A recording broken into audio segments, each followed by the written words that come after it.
নমস্কার বন্ধুরা, জুনিয়র রাজুদার অমৃতবাণী অনুষ্ঠানে মহারাজ সূর্যকান্তের চ্যানেলে আপনাদের সকলকে জানাই সুস্বাগতম। বন্ধুরা কেমন আছেন? আশা করি তারামা এবং গুরু বামদেবের কৃপায় আপনারা সকলেই ভালো আছেন আর আমিও ভালো আছি। তো চলুন একসাথে সমবেত কণ্ঠে সেই মূল মন্ত্র বলে উঠি, জয় গুরু বামদেব, জয় মা তারা।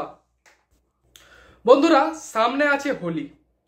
এই হোলির দিন আপনি সবাইকে রং মাখাবেন, কিন্তু এই তিনজনকে রং মাখাবেন না। আর হোলির এই রঙিন দিনে আপনি যদি এই রঙিন গাছের শিকড় এনে ধারণ করতে পারেন, তাহলে আপনার জীবন অনেক রঙিন হয়ে যাবে। সাদা কালোর দুনিয়া থেকে আপনি রঙিন দুনিয়ায় প্রবেশ করবেন। সাদা কালো মানে এই আনছি এই নেই, আর রঙিন মানে খরচা হলেও প্রচুর আছে। তবে তার আগে বন্ধুরা, আগামী 15/3/2024 তারিখে কলকাতা সোদপুর চেম্বারে, আগামী 16/3/2024 তারিখে পূর্ব মেদিনীপুর মেচাদা চেম্বারে থাকছি আমি জুনিয়র রাজুদা উর্ফে মহারাজ সূর্যকান্ত। এবং আপনাদের জন্য আর একটা গিফট রয়েছে, অর্থাৎ আমার সঙ্গে সেম দিন সেম চেম্বারে আসবেন আপনাদের প্রিয় মহারাজ শ্রীদুলাল অর্থাৎ রাজুদা। জানি দি আমার ফিস 501 টাকা। অনলাইনে কথা বলুন অথবা চেম্বারে এসে কথা বলুন। আর মহারাজ শ্রীদুলালের ফিস তো আপনি জানেনই, না জানলে ওনার নাম্বারে ফোন করে জেনে নেবেন। রাজুদা জুনিয়র রাজুদা যার কাছেই আসুন, সঙ্গে থাকছে একটা গিফট। যারা কনসাল্ট করতে আসবেন তাদের জন্য থাকবে একটা ফ্রি গিফট প্যাকেজ। হ্যাঁ, অবশ্যই যদি আপনি বুকিংটি কনফার্ম করতে চাইছেন তাহলে আর দেরি নয়, এক্ষুনি যে মোবাইল থেকে আপনি ভিডিওটি দেখছেন সেই মোবাইল থেকে আপনি এই ফোন নাম্বারটি ডায়াল করুন এবং বুকিং করে ফেলুন। আমার বুকিং নাম্বার এখানে লেখা রয়েছে আর রাজুদারটা এখানে লেখা রয়েছে। তো চলুন ভিডিওতে ফিরি।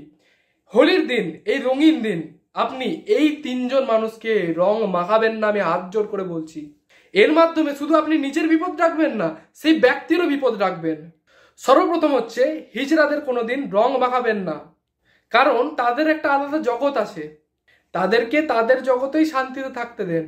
দ্বিতীয়ত, কোনো বিধবা মহিলাকে রং মাখিয়ে তার রঙিন দিনের স্বপ্নগুলোকে আবার ফিরিয়ে তার চোখের সামনে এনে দেবেন না। তৃতীয়ত হচ্ছে, কোনো অসুস্থ মানুষকে এবং কোনো পশু পাখিকে রং মাখাবেন না, তাদের ভীষণ কষ্ট হয়। এই পশু পাখির তো আরো বেশি কষ্ট হয়। আর যাদের অ্যালার্জিতে প্রবলেম আছে তাদের চরম অ্যালার্জি হয়ে ওঠে, অ্যাস্থমা হয়ে যায়। এই হোলিকা দহনের দিন, যেদিন হোলিকে দহন করা হবে, সেদিন আপনি চুপিসারে গোপনভাবে আপনার সমস্ত বাড়ির ধুলোগুলোকে একত্রিত করে সামান্য একটু ধুলো নিয়ে একটা কাগজের মধ্যে রাখবেন এবং ছোট ছোট চোটকা করবেন। আপনার বাড়িতে যতজন সদস্য আছে এক একটা চোটকায় এক একজনের নাম লিখবেন। সবার নামগুলিকে একত্রিত করে যে ধুলোটা তৈরি হয়েছে তার মধ্যে রেখে দিন এবং তার উপর রাখুন 31টি গোলমরিচ, 31টি ফুল সমেত লবঙ্গ এবং পুরোটাকে পুটলি পাকিয়ে নেন। কালো কাপড়ে জড়িয়ে ফেলুন। যান, যখন হোলিকা দহন হবে তখন সেই পুটলিটিকে সেই আগুনের মধ্যে ছুঁড়ে দেবেন এবং হাত জোর করে বলবেন আপনার বাড়িতে যে যে সমস্যাগুলো হচ্ছে, আপনার শরীর অসুস্থ আছে না, আপনার ব্যবসা বৃদ্ধি হচ্ছে না, অথবা আপনার ঋণ হয়ে গেছে, আপনার ছেলে মেয়ের বিবাহ হচ্ছে না, ছেলে মেয়ে পড়াশোনা করছে না, ছেলে মেয়ের চাকরি হচ্ছে না, যা যা সমস্যা আছে প্রত্যেকটা সেখানে বলবেন। এবং যখন ফিরবেন তখন আর পেছন দিকে তাকাবেন না, সোজা বাড়ির দিকে মুখ করে চলে আসবেন। দেখবেন ধীরে ধীরে আপনার বাড়িতে উন্নতি হবে এবং আপনার ঋণ কর্জা এগুলো দূর হয়ে যাবে। এবার আসি কোন সেই রঙিন শিকড় যে আপনার জীবনকে রঙিন করে তুলবে।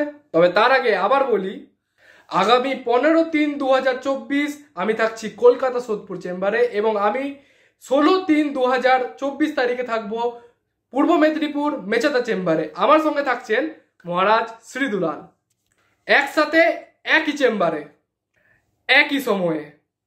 তো এক্ষুনি বুকিং করুন এই নাম্বারে। আর যদি ওনার সাথে কথা বলতে চাইছেন এবং ওনার সাথে বুকিং করতে চাইছেন তাহলে এই নাম্বারে ফোন করবেন।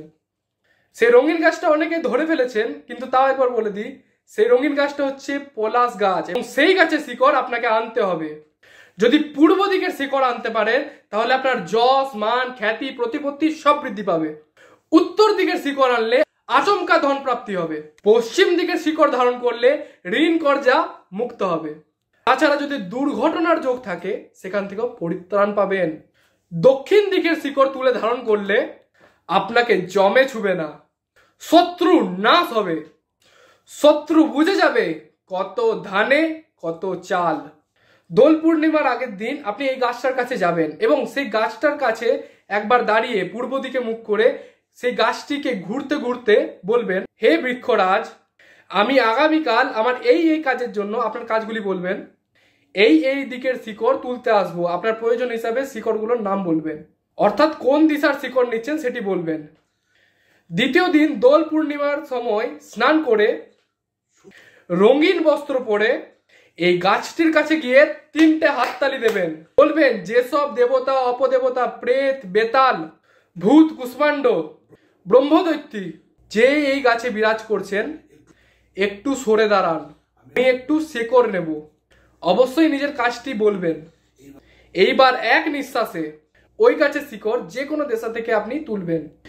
যখন শিকড়টি তুলে বাড়ি আসবেন তখন যেন পেছন থেকে কেউ না ডাকে, আর যদি কেউ ডাকে তাহলে তার কথার সাড়া দেবেন না, সোজা বাড়ি চলে আসবেন। ঠাকুরের স্থানে বসে কাঁচা দুধ দিয়ে সেই শিকড়গুলিকে স্নান করাবেন, তারপর গঙ্গার জলে স্নান করাবেন। স্নান করানো হলে সেটিকে সাদা কাপড়ে ভালোভাবে মুছে নেবেন। এরপর আপনি যতগুলো শিকড় তুলেছেন সেই প্রত্যেকটা শিকড়কে এক একটা কবচে ভরবেন, অর্থাৎ 4টে দিশার শিকড় 4টি কবচ। এরপর প্রয়োগ বিধি অনুযায়ী আপনি সেটিকে ধারণ করবেন। যখন আপনার প্রয়োজন হবে শত্রু নাশের সময় ওই কবচটি পড়বেন, অর্থের জন্য ওই দিকেরটি, ঋণ মুক্তির জন্য ওই দিকেরটি।